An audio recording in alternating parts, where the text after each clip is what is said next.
Hello, നമ്മളിന്ന് easy and tasty ആയിട്ടുള്ളൊരു പൊതിച്ചോറാണ് റെഡിയാക്കാൻ പോകുന്നത്.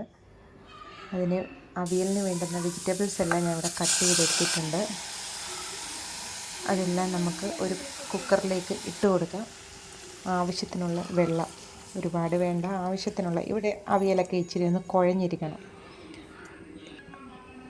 ഉപ്പിട്ട് നമുക്കത് അടച്ച് വെച്ച് വേവിക്കാം.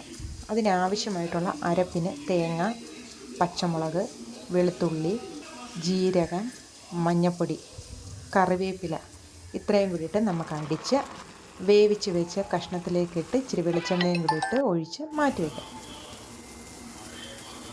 അടുത്തത് ചമ്മന്തിക്ക് തേങ്ങ, ഇഞ്ചി, ചുവന്നുള്ളി, നമുക്ക് ആവശ്യത്തിന് എരിവിനുള്ള പച്ചമുളക്, മുളക് പൊടി, കറിവേപ്പില, ഉപ്പ്, പുളി എല്ലാവർക്കും അറിയുന്നതാണ്. ചമ്മന്തി റെഡി ആയിട്ടുണ്ട്. ഇനി നമുക്ക് മീൻ വറക്കാം.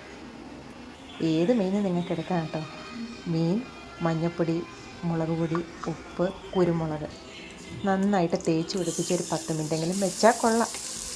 സമയമില്ലെങ്കിൽ അതും വേണ്ട, നമുക്ക് ഫ്രൈ ചെയ്ത് അത് മാറ്റാം. അടുത്തത് ഒരു കോവയ്ക്ക മെഴുക്ക് പുരട്ടി നമ്മൾ കേട്ടോ. കോവയ്ക്കയും ഇച്ചിരി സവാളയും പച്ചമുളകും അതുപോലെ മുളക് പൊടിയും ഇച്ചിരി ഉപ്പ്, മുളക് പൊടി, മഞ്ഞൾപ്പൊടി ഒക്കെ ഇട്ട് നമുക്കൊന്ന് വാട്ടിയെടുക്കാം.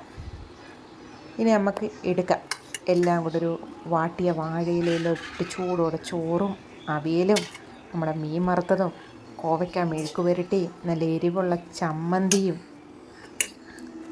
അത് കണക്ക് നമ്മൾ നെല്ലിക്ക അച്ചാർ ഇതിൽ വെക്കുന്നുണ്ട്. അതിൻ്റെ റെസിപ്പി നമ്മൾ കാണിച്ചിട്ടില്ല, നമ്മുടെ ഷോർട്സിനകത്ത് കിടപ്പുണ്ട്. ആവശ്യമുള്ളവർ കയറി നോക്ക്.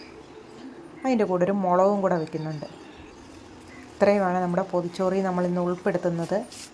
നിങ്ങൾക്ക് ഇഷ്ടപ്പെട്ടാൽ ലൈക്ക് ചെയ്യുക, ഷെയർ ചെയ്യുക, സബ്സ്ക്രൈബ് ചെയ്യുക.